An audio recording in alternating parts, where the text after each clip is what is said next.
What is up, everybody? Welcome back to Beneath the Waves. We are here for part two of the BTW time capsule, where we're going through all sorts of bold predictions for the next year. My name is Matt, and once again, we have the round table here of Heather, Hi.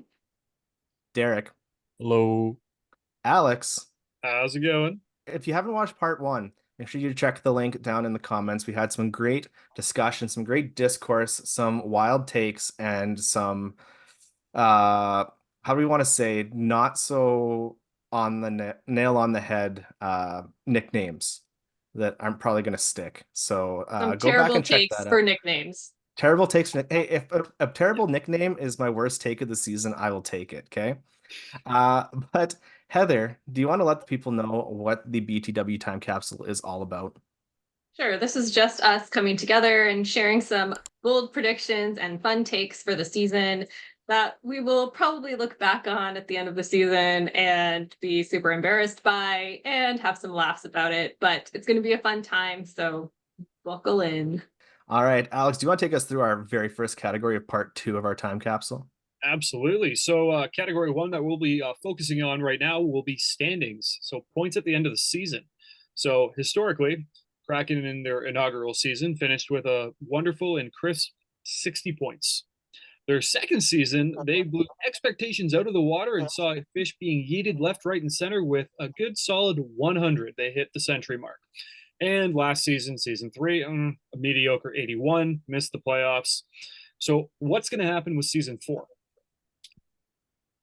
I hate to be the bearer of bad news. They're not going to make the playoffs. And I don't think they're going to get 81 points next season. I think they're going to sit around 76 points. So, I Oh, don't think they're going to oh, be worse Wow. than they were last season. And you know, they're not going to make the playoffs, and it's just what it is, in my opinion. I think this season there is that expectation to make the playoffs, but when I look at the roster, they've added a few players here and there, but I don't think it's enough, especially with players chomping at the bit. There's a lot of players here that need to be moved on in order for us to reach a higher ceiling. And I think that's going to be one of the catalysts for us this season as to why we're going to end off around 76 points. Okay. I'm gonna hop in here, be the lifeline real quick. I think that's absolute blasphemy. Um, I see us as finishing about fifth in the Pacific, with about 95 points. 95 points is a lot. It is. Last year we only got 81. We did make a lot of additions though. Like Alex said, we added Montour, we added Stevenson, and honestly, that was like the worst that our guys performed last year. It was horrible, and we still came out with 81 points. Now, in terms of the playoffs, I don't know if we're gonna make the playoffs. The West is insanely stacked. Like there's 8 teams in the West that are not the Kraken that are better than like every East team. I swear, it's insane. You got Vancouver, Edmonton, LA, Vegas, Colorado, Nashville, Dallas. Like all these teams are just insane. So I don't know if that's going to be enough to make the playoffs, but I definitely see a market improvement from last year. I think a lot of our guys step up and we added some pretty big pieces. So So I actually I fall somewhere in the middle because I think Alex is right. We added pieces, but I don't think it changes the composition of the team that much or the talent of the team, to be quite honest. I think a little bit, sure, but I do think the team is more hungry this season. We've seen a little bit more fight already, and I do think they will end up around 92 points. I think somewhere falling in between like that 100 mark and that 80 mark. But I do think, I don't know if playoffs are in our cards. I hope so. I hope that's enough to get in. Even just a first round would be life changing. But I do think there's also the new coach kind of phenomenon that I think will get some excitement and get them moving. And so I do think I think they're going to do better. I just don't know if it's going to be a huge improvement, but I'm putting them around 92 points. I want to first say that I want to isolate Heather reacting to Alex's number as a reaction gif, because it looked like her heart broke. Like, on The Simpsons when Lisa dumps Ralph and Bart goes frame by frame, it's like you could see the exact moment that his heart breaks. Like, her face just dropped. Oh man. I'm gonna be in the Heather and Derek ballpark. I'm gonna say 94. Thought that was a good number. I just want them to be somewhere in between the peak of 100 that we hit in season 2 and the 81 that we were at last year. And I'm gonna add an extra little bonus pred on there that we had 13 OT losses last year. I think we're only gonna have 6 this season. We're gonna have 6 overtime losses. And it's gonna just not sting quite as much as last season did because those points stacked up and that was pretty rough. Just so that I already know I'm going to get flack for what I just said, so I'm accepting it. I hope they exceed my expectations and blow my my guess out of the water. Derek, you want to take us to category 2?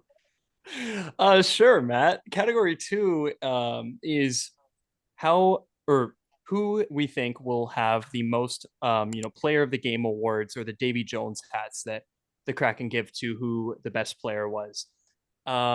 My selection for this is not going to be a surprise if you watched our last video. I'm going to go with Jared McCann. I think he's literally just going to score his way to the most Davy Jones hats. I think he's going to be out there, absolute peak sharpshooter form, hat tricks left and right. And when you get a hat trick, you get a hat. So Jared McCann with the most Davy Jones hats. I can tell you who I don't want it to go to, and that'd be Mr. Andre Burakovsky after he dropped it last year. And we went on, was that last year or the year before? It was last And we- year. Last year, and we went on like that 10-game skid of just absolute trash. So hopefully like they wave some sage over it or something and it's been cleansed and it's ready to go for a new season. I'm gonna go with Shane Wright. I think he's gonna have a fire lit under him. He's gonna want to show out for this season, and he's gonna be, kind of riding the middle there, but he's gonna be a grinder. He's gonna be knocking in goals. He's gonna get a little feisty, and I think that's gonna show in the hat selection. For me, mine is Joey Decord. That's not really a surprise or any sort of big crazy prediction, but I just think he is going to be standing on his head as usual. I think he's had a whole summer where he's been training. He was already fantastic, and I think he's just going to pull the team out of some jams again, and that deserves a Davy Jones hat. So I've got our Jolie as my pick. And for me, I got Vince Dunn. I think between the grit that he has and that he brings to the table every game, and the assist power that he has and the goal scoring that he can do, I think he's just going to be one of those players that he's going to really collect those Davy Jones hats this season, and you're just going to be a hoarder by the end of it. He's going to have so many, he's not going to know what to do with them. So my take is Vince Dunn. Our final, and I think the most fun category that we're going to have. Heather, do you want to intro category 3? Sure. Our third and final category is our bold predictions for the season. And I don't know, maybe I didn't pick something super bold. Wait, I'm going to pick something super bold. We're winning the Stanley Cup. Yes. No. But my super bold prediction, now I'm thinking it's not super bold, maybe a little lame, but I think, and I'm going back to Joey Decord, I think he's going to get a goalie goal. And that's my bold prediction because I want that for him so badly, and he tried so hard a couple times last season, and I really want that for him, and I would be so excited. I would celebrate maybe just as much as he would, because I want it for him really badly. So it's my bold prediction. Well, following Heather, mine is going to sound really depressing, actually. But my bold prediction, my wild take, you have to remember this is like a wild take, is that Philip Grubauer becomes the undisputed 1A goalie, and Decord regresses a decent amount. I've been watching the NHL consistently for about 5 years now. And one thing I know from that alone is that goalie performance is just literally unpredictable. And that's just my wild take this year. Decord probably plays 25 games. Grubauer plays the rest. He turns into sort of like a UC Saros. That's my wild take. I can't wait for Decord to become 1A. I can't wait. Game 1. Yeah, I can't wait. For me, I have 2. Now the first one is time sensitive, so it might not work out. But my first, bold prediction for the season is Brandon Tanev is traded before the regular season starts. We need to free up cap space. He seems like the most likely player to be dealt. So that's my quick one. That's hey, the season hasn't started. We got to get some cap room out. ghosts and stuff. He saw them. They finally took him away, unfortunately. My bold take for the season, and it's kind of confusing because I stated previously that the Kraken were going to get 76 points. But here it is. Dan Bilesma wins the Jack Adams Award. I like that. Big, bold, and confusing. Let's just go with it. I like it. Just go, That's very Dan. on brand for us. It's very on brand for us.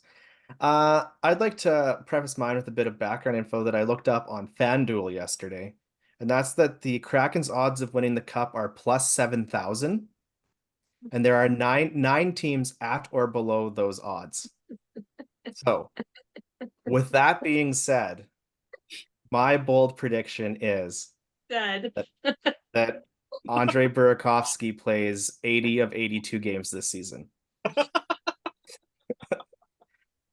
How's that for a swerve? I changed, that was my initial one, and then I changed it to be Joey Decor is going to score a goalie goal, and then Heather said that, and I was like, like I want to be different, so I do believe he's going to score a goal. It is going to happen, and when it happens, I will celebrate with you.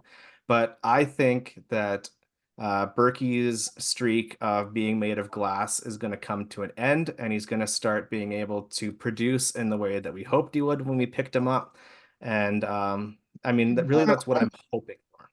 That's what I'm really hoping. From your That'd be mouth to the awesome. hockey god's ears. But we want to know what you think of our takes. Do you agree? Do you have your own bold, wild takes that you want to offer up? Let us know in the comments. Let us know on other online spaces. And to be sure to do the YouTube thing and like, comment, share, and subscribe. All those things can be done below. They take you half a second, and it really helps us out. Make sure you do that sub and ring the bell, because when the season starts, we're going to be streaming as many games as we possibly can. And Derek, you know what time it is. It's time for you to sing the Where Do You Find Us jingle. BTWSEA.